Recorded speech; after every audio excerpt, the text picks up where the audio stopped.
Assalamualaikum warahmatullahi wabarakatuh.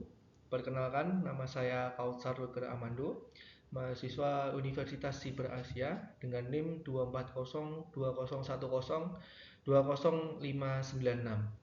Pada kesempatan hari ini, saya akan memaparkan paparan dengan judul atau tema analisis budaya perusahaan terhadap perilaku karyawan dan produktivitas.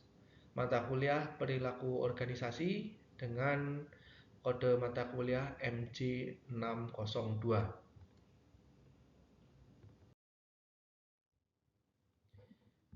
Memasuki slide yang pertama, ini adalah pengantar. Budaya organisasi memainkan peran krusial dalam membentuk sikap dan perilaku karyawan, serta berdampak langsung pada produktivitas kerja mereka.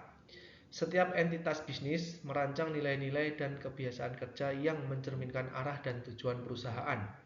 Nilai-nilai tersebut menjadi acuan dalam berinteraksi, mengambil keputusan, hingga menjalankan aktivitas operasional harian. Berikut analisis 3 perusahaan besar di Indonesia, yaitu Gojek, Bank Mandiri, dan Pertamina, untuk melihat bagaimana pengaruh budaya perusahaan terhadap perilaku individu di tempat kerja dan tingkat produktivitas secara keseluruhan. Tujuannya adalah untuk mengidentifikasi pola hubungan yang terbentuk. Apakah memberikan kontribusi positif atau justru menjadi hambatan dalam pencapaian kinerja optimal perusahaan. Yang pertama ialah Gojek atau PT Goto Gojek Tokopedia (TBK). Ini memiliki budaya perusahaan yang menekankan budaya agile, inklusif, dan berorientasi pada dampak. Nilai speed, innovation, and impact menjadi semangat utama dalam kerja tim dan pengembangan produk. Pengaruh terhadap perilaku karyawan Gojek dibiasakan untuk mengambil keputusan yang cepat, berani mengambil risiko, dan bekerja lintas fungsi. Komunikasi terbuka dan kerja lintas budaya menjadi praktik umum, terutama karena banyak tim yang bekerja secara remote dan global. Dampak terhadap produktivitasnya, budaya ini menghasilkan tingkat inovasi yang tinggi, seperti kemunculan GoPay, GoFood, hingga GoSend dalam waktu singkat. Efisiensi kerja meningkat berkat sistem kerja agile dan orientasi pada outcome. Hubungan yang sangat positif. Jadi kesimpulannya, Gojek ini hubungan yang sangat positif, yaitu budaya yang dinamis dan berorientasi pada kecepatan, sangat mendukung inovasi dan kinerja tim dalam skala nasional dan regional. Selanjutnya adalah Bank Mandiri, yang memiliki budaya perusahaan yang mengembangkan nilai-nilai profesionalisme, integritas, customer centric, dan performance driven culture. Budaya ini didesain untuk mendukung visi menjadi bank terbaik di Indonesia.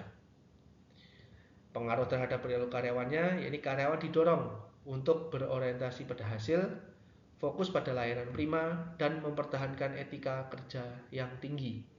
Program pelatihan dan sistem reward berbasis kinerja ditetapkan secara konsisten.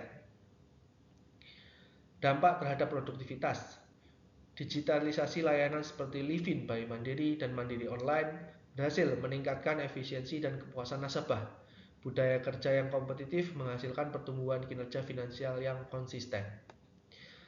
Kesimpulannya ialah hubungan yang positif, yaitu budaya berbasis performa dan kompetisi sehat membentuk karyawan yang profesional dan produktif. Yang terakhir ialah perusahaan Pertamina yang memiliki budaya perusahaan yang mengusung nilai akhlak, ini amanah, kompeten, harmonis, loyal, adaptif, dan kolaboratif, sejalan dengan BUMN. Namun, praktik internal masih didominasi budaya hierarkis, birokratis, dan berorientasi kepatuhan. Jadi karyawan cenderung lebih disiplin, mematuhi aturan, dan memiliki loyalitas yang tinggi. Namun, inovasi cenderung lambat karena didominasi sistem top-down, dan minimnya ruang untuk eksperimen. Dampak terhadap produktivitas, jadi produktivitasnya relatif stabil, terutama di sektor operasional dan hulu migas. Namun, dalam aspek digitalisasi dan inovasi layanan publik, pergerakannya lambat dibandingkan perusahaan swasta. Jadi berkesimpulan, hubungan ini adalah hubungan netral hingga negatif. Budaya kepatuhan mendukung stabilitas, tapi menghambat kreativitas dan adaptabilitas dalam menghadapi perubahan digital. Masuk di kesimpulan akhir atau dari 3 perusahaan tersebut, jadi 2 perusahaan menunjukkan hubungan positif antara budaya perusahaan dan produktivitas serta perilaku karyawan. Pola yang terlihat adalah sebagai berikut. Yang pertama, budaya inklusif dan inovatif, yakni Gojek, memicu kreativitas dan produktivitas yang tinggi. Yang kedua, budaya berbasis performa dan etika, yakni contohnya adalah Bank Mandiri, yang menghasilkan efisiensi dan profesionalisme. Yang terakhir adalah budaya birokratis dan konservatif, yakni contohnya adalah Pertamina, jadi cenderung memperlambat inovasi meskipun menjaga kestabilan. Dengan kata lain, budaya yang selaras dengan perkembangan zaman dan kebutuhan karyawan adalah kunci keberhasilan perusahaan di era modern. Organisasi perlu terus menyesuaikan nilai-nilai internalnya dengan dinamika eksternal untuk mempertahankan daya saing dan meningkatkan kinerja. Sekian presentasi dari saya. Ada kurangnya saya mohon maaf. Wabillahi taufiq wal hidayah. Wassalamualaikum warahmatullahi wabarakatuh.